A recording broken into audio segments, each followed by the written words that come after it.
Good evening, I'm Joe Skrzyszewski, and thanks for tuning in to First News at 6. Ward County residents spoke in favor of reducing property taxes at a budget hearing before the county commissioners this week.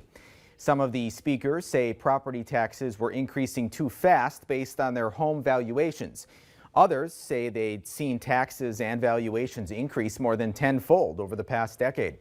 A couple of speakers also talked about what they saw as discrepancies between their property valuations and their neighbors. Commission Chair John Fjeldahl says the state has taken over some programs that were managed on the county level.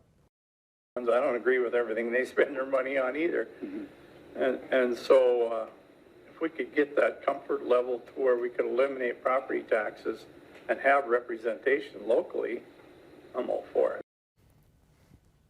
Commissioner Bucky Anderson says the North Dakota Association of Counties says if the state were to take over funding, it would cost the state $1.4 billion next year.